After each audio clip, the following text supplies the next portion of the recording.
Yeah, I mean, in a way, we're actually very, very used to changing venues, changing cities all the time from week to week.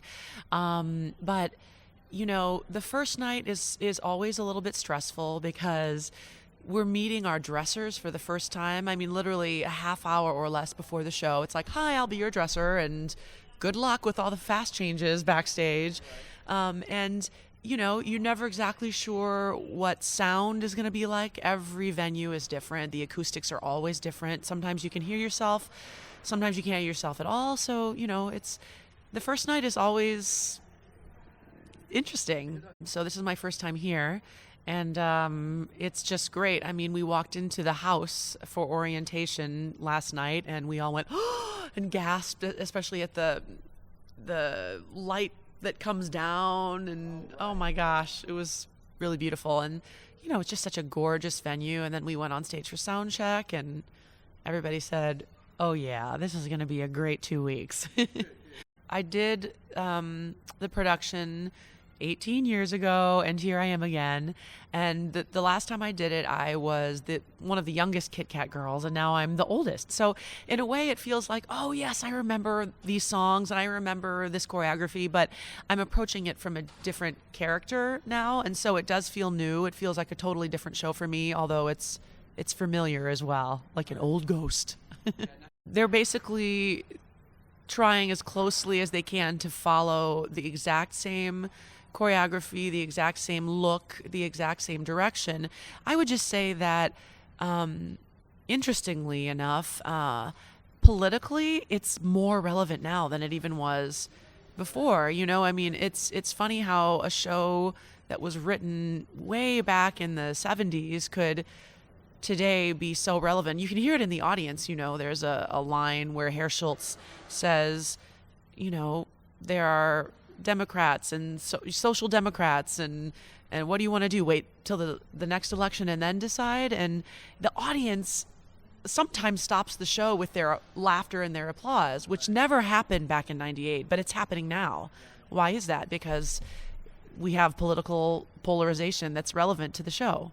It still matters greatly. I mean, of course, we're all professionals, so if the audience is quieter, some cities, they're more conservative and they're not so rowdy. We got Texas here, so people want to cheer and laugh and be a part.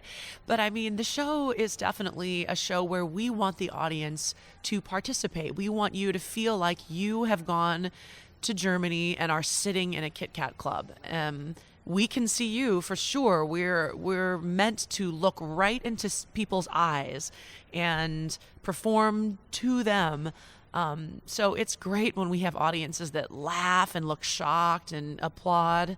It really makes it more fun for us to have the audience close to us.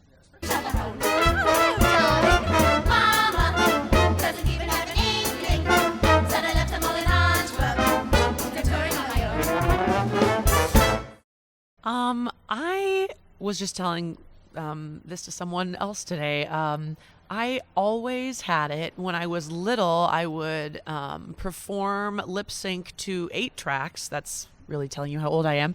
And in my living room, and I would make the neighbors come over and charge them 10 cents to have a show, and I would lip sync to like Frank Sinatra songs and things like that and do a dance. And so I always had that bug ever since I was little. And then, my dad said, oh my gosh, you're so hyper, we have to do something with that. And so he put me into a children's theater right away, when I was about 10 or 11 years old. And I stayed with that children's theater until I graduated from high school, and then went to college for musical theater, and that's all that I've really ever done. Well, I've always loved this character, and 18 years ago, I was really too young to play the role. She's the oldest Kit Kat girl in the club. You can just kind of play her as tired, but I find her such an interesting character. She has a lot of fight in her, which I won't reveal too much, but at the end of Act 1, she kind of aligns herself with a man who is not so nice, and she really does it to save herself. It's kind of her last chance at love and to get with a person who's going to get her out of the club. She has a lot of heartbreak inside of her, which you can kind of see a window into her when she sings Married in German towards the end of Act 1. in my own head, I'm thinking of a story of her past, of a lost love. So even though she has a hard, crusty exterior, she has a lot of deepness and a lot of hurt within herself. The thing I enjoy most about the Act 1 end is that she is the kind of the person who messes up the engagement just by slipping that Herr Schultz is Jewish. And she says that to the wrong person at the wrong time in the middle of their engagement party. And my favorite part is when I say something about him being Jewish, the scene stops and you hear the audience go, oh, and I love it. It gives me chills, It's just a fun moment to be the one who makes that mistake,